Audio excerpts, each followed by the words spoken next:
Good afternoon, Colorado. Welcome to a Hump Day edition of What's for Lunch.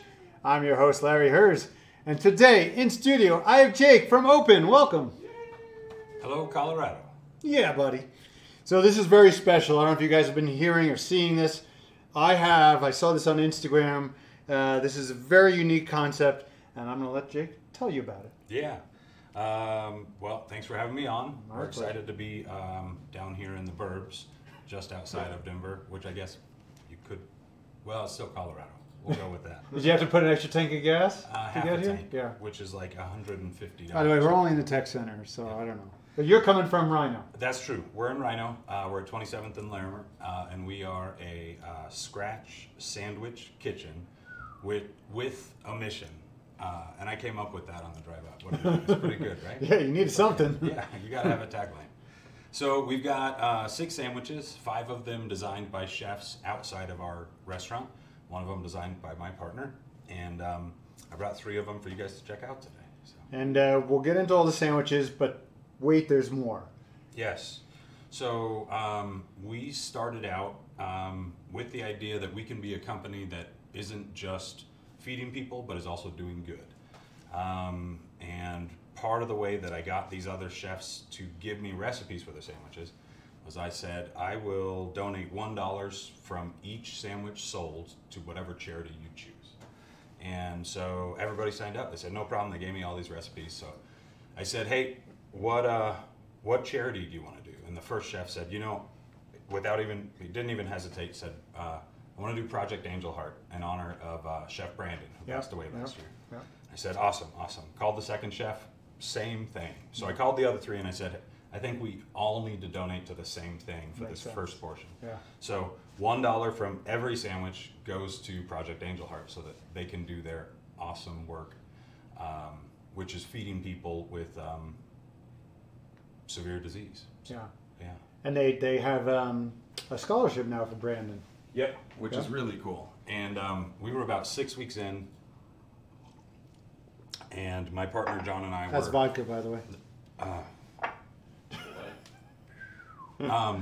My partner John and I were opening up for the day, and there's a ring at the back door, and we opened the door, and there's this woman just crying. And we were like, oh my gosh, are you okay? What's happening? And she said, I'm Brandon's mom. Oh. And it just meant so much to her that we were doing this. So it's been so rewarding. Obviously, you've been in restaurants. It's not necessarily financially rewarding. So we got to find the rewards where we can. Yeah. So. And so you're in American Bonded, right? Yep, that's correct. So that's a craft cocktail bar? Yep, Yeah. Craft cocktail and whiskey bar.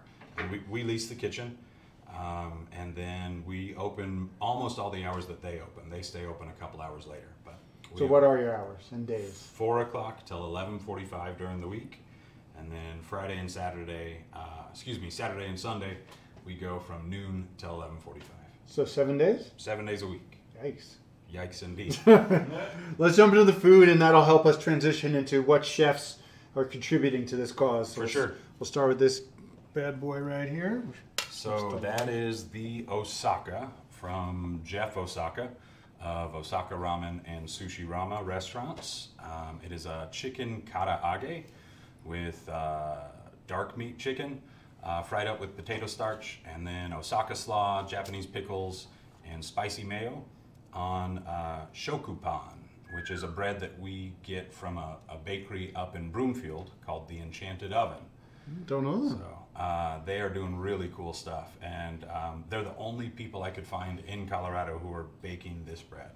So And it feels like a white bread, but it's... It is. So it's Japanese milk bread, and it's like a traditional white bread, but sort of creamier and denser, so it can hold up to all the fun stuff that we pack on the inside. The chicken on this would be gluten-free, wouldn't it? But the bread would not? Correct. Yeah. Yep. And then, of course, our house-made potato chips there. And anything special about potato chips? No, we slice them and fry them. We've got somebody who, for about 2 hours every morning, just stands at the fryers and fries chips. So they're super delicious. We've got a sea salt version and then a ranch version where we put ranch powder on top. Yeah, So, That's a damn good chip. there you go. All right, whose sandwich is that? That's from Chef Tommy Lee of Uncle and Hop Alley. And my wife is a GM at one of his restaurants. So when I told him, he was probably the first chef who I told I was thinking about this. So he worked on this sandwich for about 3.5 months. Jesus. And he tasted it and tasted it and tasted it. And it is our top seller. And what is it? It is braised beef with melted provolone and red wine onions on a Marzix baguette with a Sichuan dipping sauce. Yeah. Can you see in that dipping sauce? Yeah. It's like a French dip, but an Asian dip? Ish. Yeah, I Ish. think that's the closest amalgam that people, in order to understand it. It's a dip for sure. The idea was that the sandwich is fantastic on its own, and then you dip it, and maybe the sauce is a little too spicy because it's got Sichuan peppercorn oil, so your face gets numb. So then you just go back to the sandwich, and then maybe you go back to the sauce and the sandwich, and so that's what he was aiming This is for. going to be a hard decision what I'm having for lunch today. I want to try them all. And this one is the Chavez. So my partner, his name's John Chavez. He's our chef. And everybody else picked a meat sandwich. So I said, John, you got to come up with a vegetarian. Which is not easy. So he said, well, there's this sandwich from Mexico called a semita, which is also the type of roll. And all semita sandwiches have Oaxaca cheese layered over it, and then it's pretty much whatever the heck you want. But we said, well, all the sandwiches are $15, so this has to be like a beast of a vegetarian sandwich. And he came back and he said, we're doing a chili relleno, and we're going to stuff it with asadero cheese and potatoes. We're going to put Oaxaca cheese on top, avocado, sweet chipotle sauce, and I can't remember the onion, but lightly pickled onions. And it has become like a fan favorite underdog. I mean, chili relleno on a sandwich. Right? Yeah. Following in the footsteps of El Taco de Mexico, perhaps. And so we're missing two, right? Who are we missing? We're missing three. So Dana Rodriguez from Working Class. She's got a achiote braised pork. Let's see, Cliff Blauvelt from the Tavern Group. Burger. And he's got a meatloaf with beer and bacon braised collard greens, crispy onions, and Jarlsberg cheese, which is pretty incredible. Yeah. Also on that same baguette. Go back and get me one of those. Right? I'll be back in about 6 hours. It's a ways away. That's reasonable. I'll be here. And let's see, what is our last one? Oh, it's the Toru. So this is the only chef who said, please don't use my name, because he didn't ask his bosses if he could give me a recipe. But he's a guy I worked with 10 years ago at a sushi restaurant up in Boulder, and I called him and I said, hey, I need a recipe. And he goes, oh, I don't know if I can. And he called me 2 days later, said, all right, I'm going to give you the recipe, but you can't tell anybody.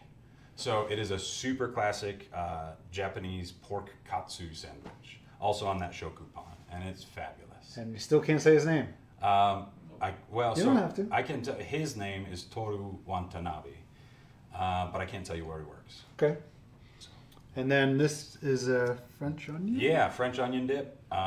We didn't open with this, but since we're in a bar, a lot of people were like, hey, do you have any appetizers? Do you have anything to eat? And we said, we have chips. And they said, well, no, but do you have anything else? And so we threw together a French onion dip, and it's really simple. We make it with the braising liquid from the beef in the Lee, combine that with a bunch of caramelized onion, sour cream, and then top it with 3 different kinds of onions. So it's sort of onions 5 ways. I'm into it. I'm definitely trying that. So everybody wants to know takeout, delivery? For sure. So local delivery we do through Confluence Courier, which is a local bike collective, which is really cool. So we don't have to support the big, ginormous third-party delivery guys who take way too much out of your bill. They charge a lot lower fee, and we're supporting local. And then we also go through, of course, the big delivery guys. But you prefer them that's what go you to... gotta do, for sure. And do they order that through your website? Yep, everything can be ordered through the website. You can also go straight into American Bonded, sit down, and order through a bartender or server for dine-in. Awesome. Yeah. What? Dessert. Oh, geez. Thank you. I would have forgotten. I was already thinking about what I'm going to eat. Yes, but wait, there's more. That's we right. have dessert. Lastly, dessert. 2 of these are my recipes. I'm not a chef, but we needed dessert. So in the 5 or 6 weeks I was playing with the business plan, I just played with cookies. So we've got a salted shortbread cookie, and then a dark chocolate pistachio cookie. And the third is a lemon bar that's my father-in-law's recipe. So it's called a Bill Jones lemon bar. And it has a brown butter crust, and it's magic.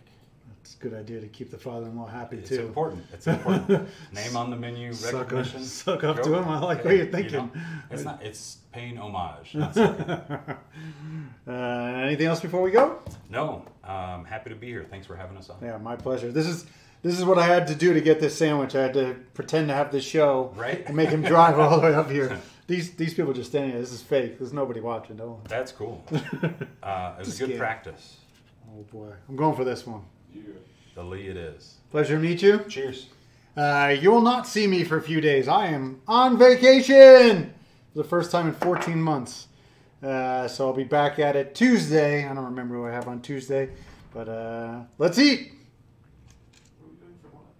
Yeah, you're gonna have to buy lunch, suckers.